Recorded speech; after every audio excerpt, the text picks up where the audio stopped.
There is something quietly rotting inside your mind, and you don't even realize it yet. It doesn't come from trauma. It doesn't come from failure. It doesn't even come from loneliness. It comes from people, from conversations that feel harmless, from laughter that feels warm, from social moments that seem on the surface completely normal.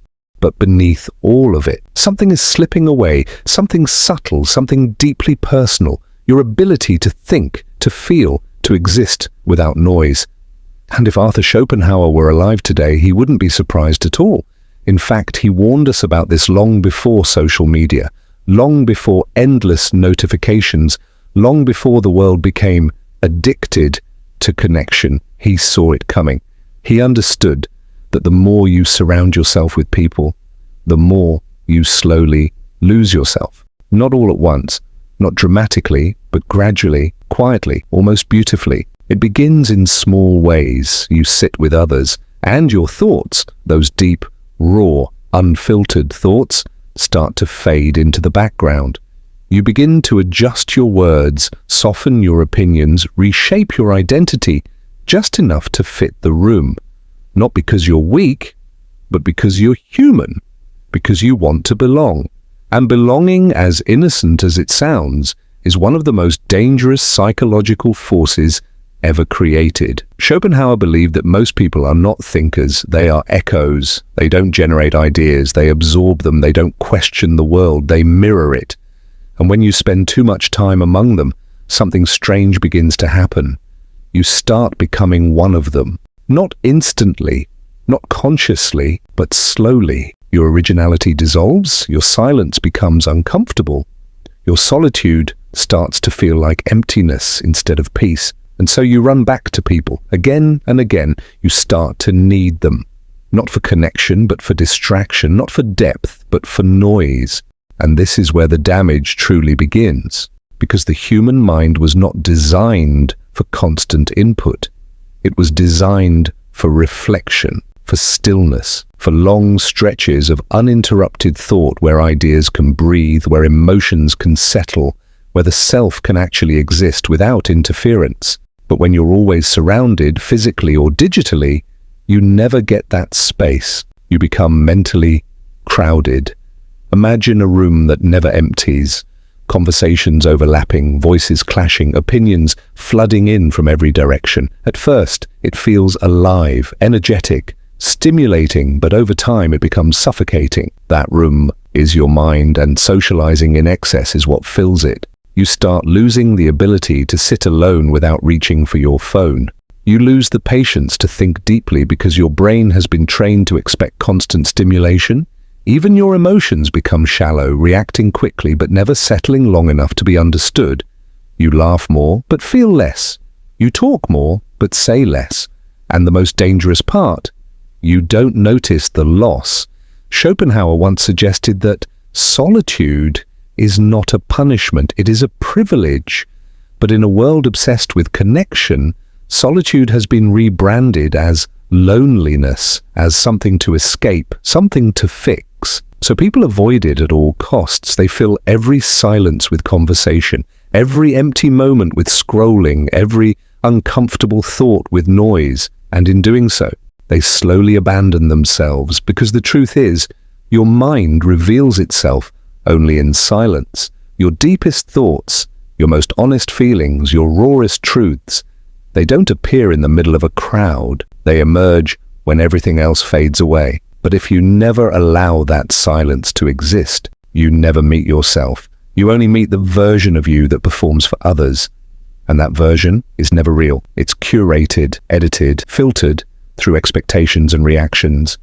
It laughs when others laugh. It agrees when disagreement feels risky. It adapts, constantly shifting shape to fit whatever environment it's placed in. And the more you rely on that version, the more your real self disappears. This is the quiet tragedy of excessive socializing. Not that people are bad, but that too much of them pulls you away from who you truly are. There's a moment, rare but powerful, when you finally find yourself alone after being surrounded for too long. Maybe it's late at night, maybe the noise has finally died down, and for a brief second, there's silence, real silence. And in that silence, something unsettling happens. You feel uncomfortable, not peaceful, not relaxed, but restless, as if your own mind has become a place you no longer recognize. And that feeling is the clearest sign of what's been lost, because a healthy mind doesn't fear solitude. It welcomes it, it uses it, it thrives in it. But a mind that has been overstimulated, over-socialized, constantly distracted, it becomes dependent. It craves noise the way an addict craves a fix. And when the noise disappears, it panics. Schopenhauer understood this deeply. He believed that intelligent individuals naturally seek solitude, not because they hate people, but because they value clarity, because they understand that most social interactions are shallow, repetitive, and mentally draining. They don't hate connection, they simply refuse to drown in it. But in today's world, that mindset feels almost rebellious. If you prefer being alone, people assume something is wrong with you. If you don't constantly engage, respond, participate, you're labeled distant, antisocial, disconnected, so you force yourself back into the noise. Even when it exhausts you, even when it empties you, even when deep down, you know it's costing you something you can't quite name. And over time, the cost becomes your new normal. You forget what it felt like to think deeply, to feel fully, to exist without needing validation, distraction, or constant interaction. You forget what it means to be whole because you've spent so long being surrounded that you've lost the ability to stand alone. But here's the part no one tells you. Reclaiming your mind is not about abandoning people. It's about reclaiming space. Space to think. Space to feel. Space to exist without being influenced, interrupted, or reshaped by the constant presence of others. It's about learning to sit in silence again without fear, and that process is not easy. Because the moment you step away, the noise doesn't just disappear, it echoes. All the conversations, opinions, expectations, they linger in your mind like ghosts. You replay them, analyze them, question yourself through them, and for a while, it feels like you've made things worse. But then, slowly, something changes, the echoes fade, the noise softens, and beneath it all, you start to hear something you haven't heard in a long time. Your own voice, not the one shaped by others, not the one that performs or adapts, but the one that exists quietly, honestly, without needing approval. And in that moment, you realize something powerful. You were never meant to live entirely among people. You were meant to return to yourself again and again, because the world will always try to pull you outward, into conversations, into expectations, into endless interaction.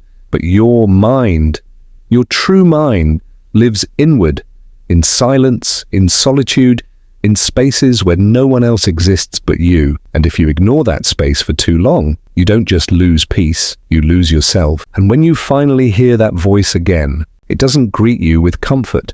It confronts you.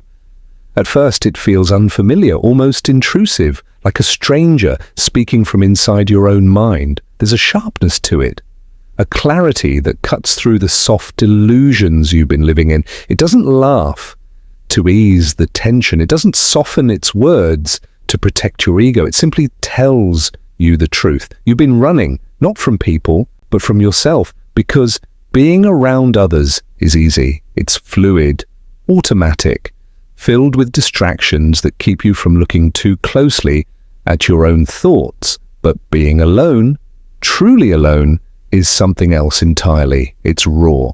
It strips away every layer you've built to make yourself acceptable to the world, and it leaves you standing face to face with everything you've been avoiding, your doubts, your contradictions, your unresolved emotions. And suddenly you understand why constant socializing feels so addictive. It's not connection you're craving, it's escape. Arthur Schopenhauer believed that most people cannot tolerate their own company for long, not because they are inherently shallow, but because they've never been taught how to exist without external stimulation. They've been conditioned, slowly, subtly, to depend on the presence of others, to validate their existence, to feel real. So when that presence disappears, even for a moment, they feel a strange emptiness, a kind of psychological withdrawal, and instead of exploring it, understanding it, they rush to fill it with messages, with conversations, with noise, anything but silence. But here's the truth that cuts deeper the longer you sit with it. The emptiness you feel in solitude is not created by being alone. It is revealed by it. It was always there, buried under layers of interaction, hidden beneath constant engagement, disguised by the illusion of connection. And when everything quiets down, when the distractions fall away, it rises to the surface, not to harm you, but to show you something essential, something unfinished. Because a mind that is whole does not fear silence. It uses it. It explores it. It turns inward not as a form of escape, but as a way of understanding. But that kind of mind is rare. It requires discipline, patience, and a willingness to sit with discomfort without immediately trying to erase it. And that's where most people fail. They mistake discomfort for danger.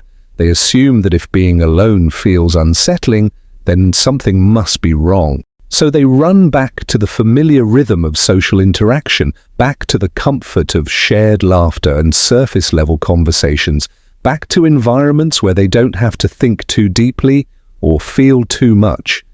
And, in doing so, they remain stuck, because growth doesn't happen in constant company. It happens in isolation. Not the kind of isolation that breaks you, but the kind that forces you to rebuild yourself from the inside out. The kind that removes every external influence long enough for you to see who you actually are, without distortion, without performance, without the silent pressure to conform. And that process is terrifying, because the person you meet in that silence may not be who you thought you were. You may discover that many of your beliefs aren't truly yours, that your opinions have been shaped, adjusted, refined through years of subtle social influence, that your desires, what you think you want, have been quietly influenced by what others expect of you. And once you see that, you can't unsee it.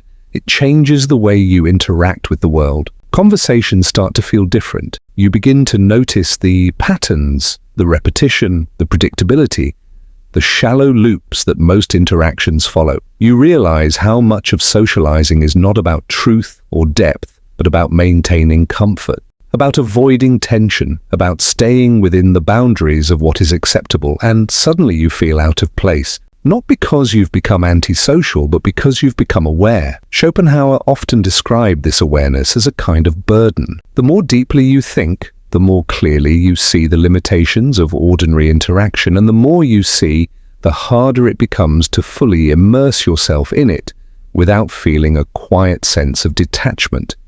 You're present, but not absorbed. You're listening, but also observing.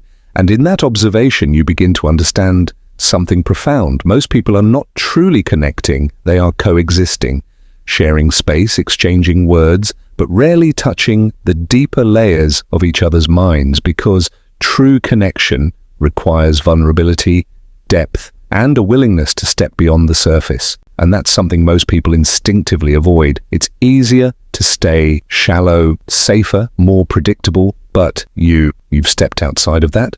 And once you do, there's no going back to complete ignorance. You can still engage, still laugh, still participate, but a part of you will always remain separate, watching, analyzing, understanding the invisible currents that shape every interaction. And that separation is the price of clarity. But it's also the beginning of something powerful, because when you're no longer dependent on constant social input, something extraordinary happens. Your mind begins to expand. Thoughts that once felt fleeting start to deepen.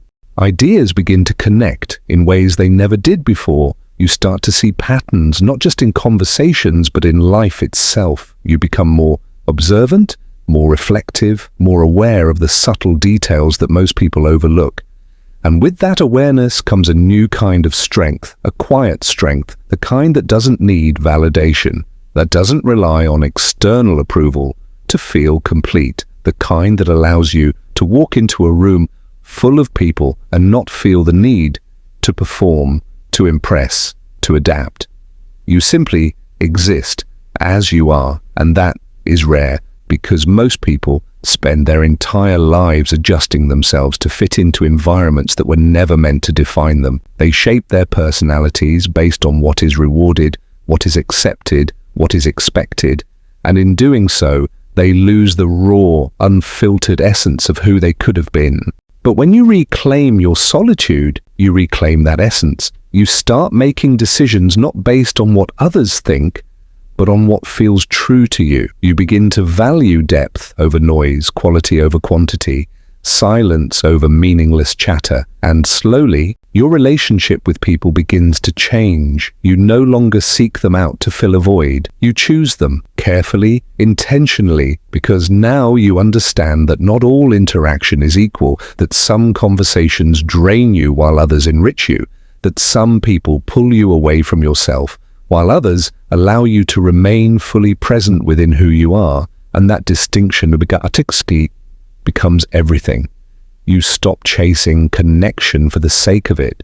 You stop fearing solitude as if it's something to escape. Instead, you begin to move between the two, solitude and interaction, with awareness, with control, with balance. And that balance is where true freedom exists.